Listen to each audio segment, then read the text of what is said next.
আজকে সকালে উঠে সবার প্রথমে রান্নাঘরে গিয়ে ছেলের জন্য ভাত চাপিয়ে দিলাম। এরপর ওর টিফিন গোছাচ্ছিলাম। আজকে অবশ্য অন্য কিছু টিফিন করিনি, শুধু ফলই দিচ্ছিলাম, কারণ অনেকগুলো ফল আমার বাবা এনেছিল, তার মধ্যে থেকে কিছু কিছু ফল ওকে দিয়ে দিচ্ছিলাম।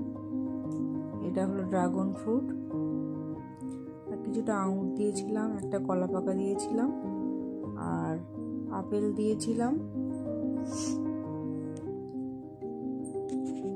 ওর টিফিনটা গোছানো হয়ে গেলে আমি তারপরে রান্নার জোগাড় করতে লেগে গেছিলাম, কেননা প্রাণীদের বাবাও ভাত নিয়ে যাবে। ছেলেরটা গুছিয়ে দিয়ে আমি কি টিফিন করবো ভাবছিলাম। হাফ ড্রাগন ফ্রুট ছিল, সেটা খেয়ে নিয়েছিলাম।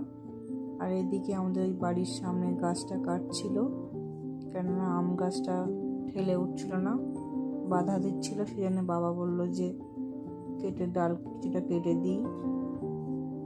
আর বিকেলবেলা আমি আর আমার হাজব্যান্ড গিয়েছিলাম অ্যাক্সিস মল। আমাদের যে ফ্রিজটা আমরা দেখে এসেছিলাম সেটা পারচেস করব বলে। তো আমাকে বললো যে কি খাবে বলো।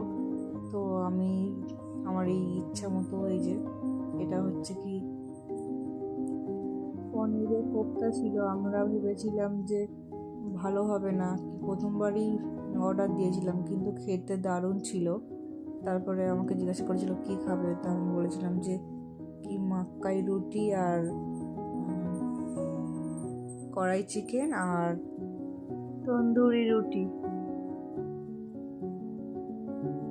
আজকে অবশ্য আমাদের ছেলে আসেনি সঙ্গে, ওর জন্য কিছু কিছুটা আমরা প্যাক করে নিয়েছিলাম। আর সবই একটা করে অর্ডার দিয়েছিলাম, কারণ প্রণীতের বাবা খাবে না আজকে, ওর নিরামিষ ছিল। প্রণীতের জন্য এই কিছু কিছু এনেছিলাম। প্রণীত তো দেখলাম কোনো এক্সাইটেড হয়নি, সেই জন্য আমার একটু রাগও হয়েছিল। আমি বললাম তোর দেখে আনন্দ হচ্ছে না, আমি তোর জন্য আনলাম।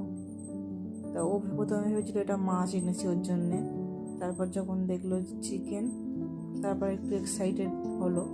আমি বললাম যে খেয়ে তো দেখ কি এনেছি তোর জন্য। এটা মাক্কা রুটিটা অবশ্য আমার এত ভালো লেগেছিলো, আমি বাড়ি এসে ইউটিউব সার্চ করছিলাম যে কী করে বানাতে হয়। একদিন অবশ্যই বানাবো মাক্কাই রুটি।